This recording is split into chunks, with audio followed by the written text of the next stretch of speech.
Robert Greene was a friend of mine. He wrote a book, 40 Laws of Power, wrote another book called 33 Strategies of War.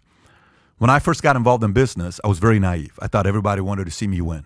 And I would say good things. And all of a sudden, I started beating some of the guys that were telling me I can win, and I noticed some of them turn. I'm like, wait, what happened here?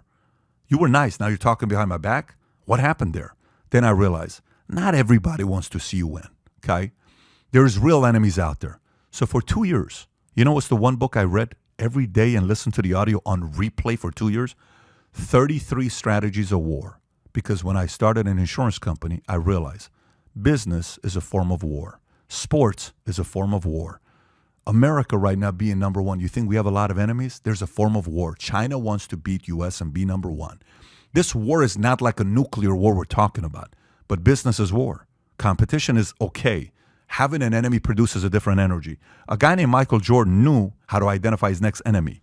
You may need an enemy. You're bored out of your mind right now. You don't have an enemy right now. Like, Pat, what's an enemy? An enemy isn't somebody you want to hurt.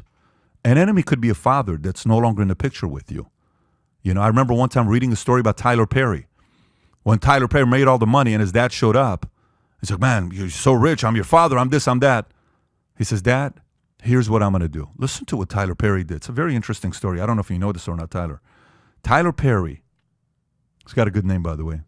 Tyler Perry ends up buying his dad a nice car, buys him a house, gives him some money with one caveat. Never call me ever again. I don't want you in my life.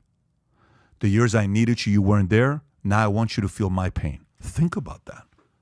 You think a part of Tyler Perry building the place that he's built and being I think he's a billionaire already, if not on his way, you think it's just because he wants to make movies? Or you think there's an enemy where his father wasn't there to support him and tell him, son, I believe in you? You think a Steve Jobs who was given for adoption doesn't think about the fact that how dare you give me up for adoption? You don't think that's a form of an enemy? What do you have to produce that kind of fire for you? These are the kind of things that you got to take inventory of. We're going to spend a lot of time talking about this. Supporting cast. Man, if I have